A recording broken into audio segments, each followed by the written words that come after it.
Hey, what is up, you guys? We are back and we have another fantastic book review for you guys and recommendation. This one is science oriented, so if you're not a science geek like me, then maybe this book isn't going to be for you, but I think that it might spark something within you, even if you don't like science. This book is called The Black Hole Survival Guide by Janna Levin. I think that's how you say her name. I have a hard time saying her name, but regardless of who she is a fantastic astrophysicist who studies black holes and knows so much about Einstein and even quantum physics as well. She knows a lot about that too. But the reason why I got this book was because I've really kind of started to indulge in astronomy and quantum physics and black holes.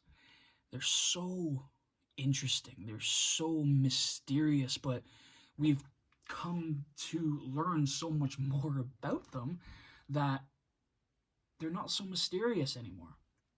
And this book is a survival guide if you were to fall into a black hole. But it also just describes what black holes are, how they live, what their lifespan is, like, throughout time. And one fact that I thought was really cool was in the middle of our galaxy, our Milky Way galaxy, there is a super massive black hole that our entire galaxy is oriented around, and we're all rotating around this supermassive black hole. And something that I thought was really cool was that if you were to travel as close to the speed of light as possible, like 0.999999995% the speed of light, and you wanted to travel to this supermassive black hole, which, by the way, is called Sagittarius A, or Sage A in short, it would take you 26 years to travel to the center of our galaxy to see this supermassive black hole. Now, I know that doesn't sound like much. I mean, it is. It's a quarter of your lifespan, but 26 years it would take you to travel at the speed of light to get to Sagittarius A. And though that was 26 years for you, based on time dilation, as Einstein would say it, it would take you 26 years, but on Earth, the time that passed on Earth is 26,000 years. So regardless if you made it all the way to Sage A, you wouldn't even be able to tell the people that you left what you saw and what you learned. All of those people would have died and passed, and many more generations would have died and passed by the time you were to get back. It would have taken you almost 50,000 years to get from there to back. Isn't that incredible? And with special relativity, it's just like such an amazing thing that you could think that you can travel the cosmos if you were able to obtain the ability to travel as close to the speed of light as possible.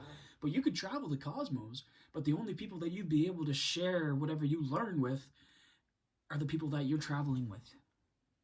Anyone that you left behind, or you're not going to be able to tell them anything. Another cool thing I learned was, these are just little facts that she talked about. If you were to fall into a black hole past what's called the event horizon, and someone on the outer side of the event horizon was watching you fall in, time would slow down rapidly. So you would literally watch your friend in the spacecraft deteriorate and fall apart and die, but you would remain the same age due to time dilation. And because black holes warp space-time. And I can't speak like I'm an expert on this because I'm not. Nowhere close. So that's why I highly recommend that you get this book, because it's just a beautiful and elegant way of describing black holes. She has such a fantastic and intelligent way of describing things.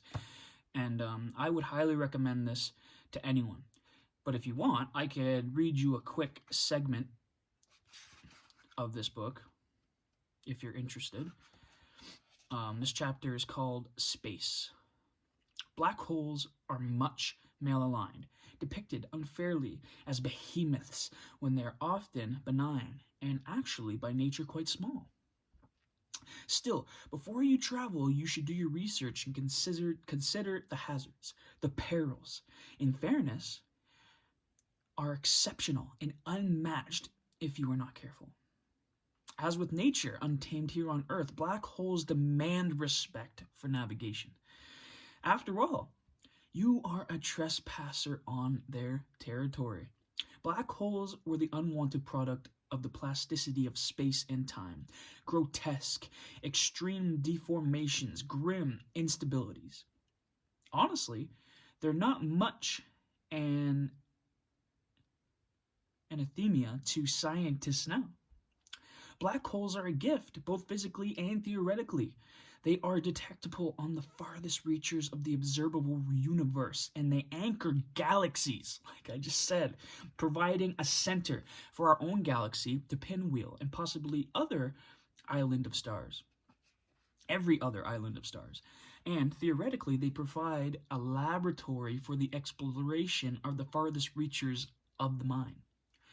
Black holes are the ideal fantasyscape for which they play out thought experiments that target the core truths about the cosmos.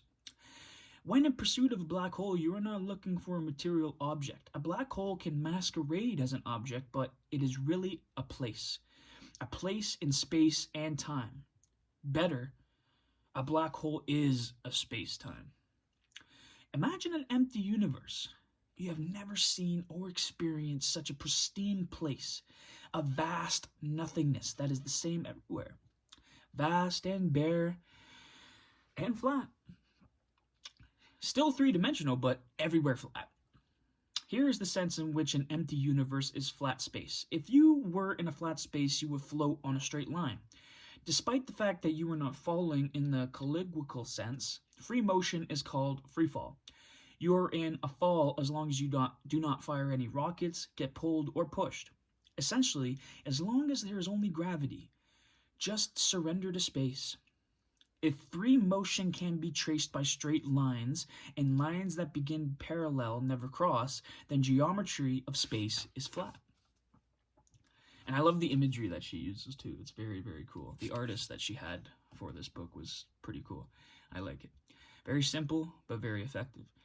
Chances are surprisingly bad that you are in free fall right now. Chances are also surprisingly bad that you are in flat space, since there is no such place anywhere in our galaxy. Sit on a chair, and you are not in free fall. The chair pushes on you to stop your fall. Stand on the floor, and you are not in free fall. The floor pushes against your feet to prevent the plummet to the street level. Lying in bed, we feel heavy. We say gravity pulls us down, but we have it all wrong. Totally inverted. What you feel is not gravity, but rather the atoms in the mattress pushing against your atoms. If only the bed would get out of your way, and the floor and the lower floors, you would fall. And falling is the purest, uninterrupted experience of gravity. Only in the fight against gravity do you feel its pull. Inertia, a resistance, a heaviness. Give in to gravity, and the feeling of a force disappears. The classic setting for an idea of a free fall is an elevator. You are high up in an apartment building in an elevator. You feel a force against your feet. That force is between your feet and the elevator floor that keeps you in the cab. It's a force between matter. Now, if you're interested in pure gravity, without the interference of interactions between matter, you must get rid of the elevator cab somehow. So you enlist someone to cut the cable.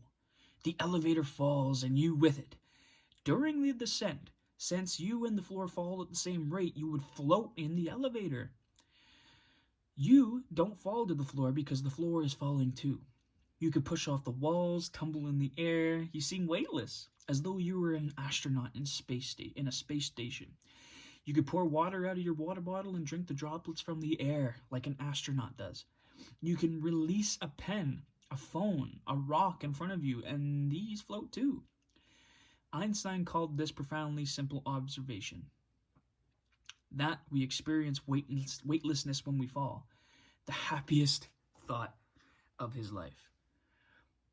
So I'm not going to read the whole book for you because this is a recommendation and I want you to read it by yourself, and we're already at the 11-minute mark for this video. So if you made it this far, thank you so much for watching, and I hope you get the Black Hole Survival Guide by Janna Levin. Hope I'm saying that right. I'm probably not. But get this book if you're interested in astronomy and astrophysics, and I hope you too learn how to survive if you ever fall into a black hole. I mean, you're not going to survive, but at least you'll know what's going to happen to you. I'll catch you guys on the next video. Like and subscribe.